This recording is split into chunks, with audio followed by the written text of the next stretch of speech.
Tennessee Senator Bob Corker has unleashed a blistering attack on U.S. President Donald Trump, after the two Republicans traded insults on Twitter.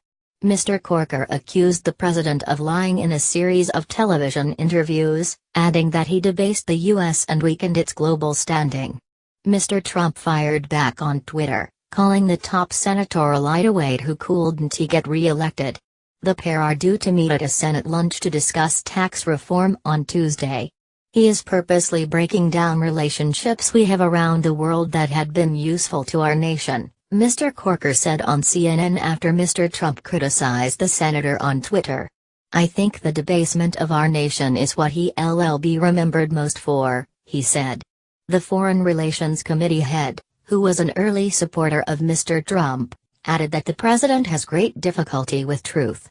Raising the voltage, Anthony Zerker, BBC News, Washington. The good news for Donald Trump is he has managed to push his feud with a grieving war widow out of the headlines.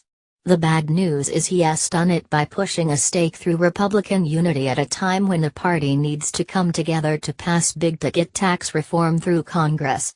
The latest blistering exchange between Republican Senator Bob Corker and the president has all the hallmarks of one of Mr. Trump's classic intra-party campaign spats. There's the quick Twitter trigger finger, the derogatory nicknames Little Bob Corker, the over-the-top hyperbole he couldn't get elected dog catcher. Republicans, including those who bore the brunt of Mr. Trump's vitriolic attacks, largely shrugged off those earlier rows as primary season posturing and unified behind their unlikely standard-bearer in the autumn general election. Mr. Corker, on the verge of Senate retirement, isn't backing down, however. And the president is once again raising the voltage. The party is learning the hard way that there's only one Donald Trump, whether he's a real estate mogul, a reality TV star, a candidate or a president. If you question his leadership, his views or his attitude, he'll unleash the whirlwind, no matter the consequences.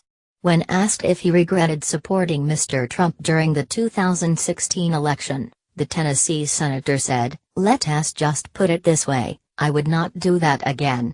His comments came after Mr. Trump lashed out at the Republican in a series of tweets.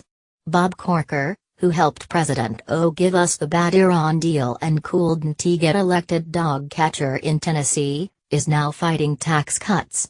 Mr. Trump tweeted. Bob Corker, who helped President give us the bad Iran deal and couldn't get elected dog catcher in Tennessee, is now fighting tax cuts. End of Twitter post by @RealDonaldTrump. Last month Mr. Corker announced that he would not seek re-election at next year's midterm elections. He has been an ardent supporter of the 2015 agreement to curb Iran's development of nuclear weapons. The tweets appeared to be in response to Mr. Corker's comments on ABC News' Good Morning America, in which he suggested the president should stop interfering in the debate on tax legislation. Mr. Trump is scheduled to visit Capitol Hill on Tuesday to rally Republicans on tax reform. Mr. Corker also raised concern with the president's behavior toward North Korea, saying Mr. Trump continues to kneecap his diplomatic representative, the Secretary of State. He added that when it comes to diplomacy with North Korea, Mr. Trump should leave it to the professionals for a while. Following Mr. Trump's attack, the Tennessee senator tweeted, "Same untruths from an untruthful president," adding the #alert the staff. Same untruths from an utterly untruthful president. #alert the daycare staff. End of Twitter post by @Bob Corker.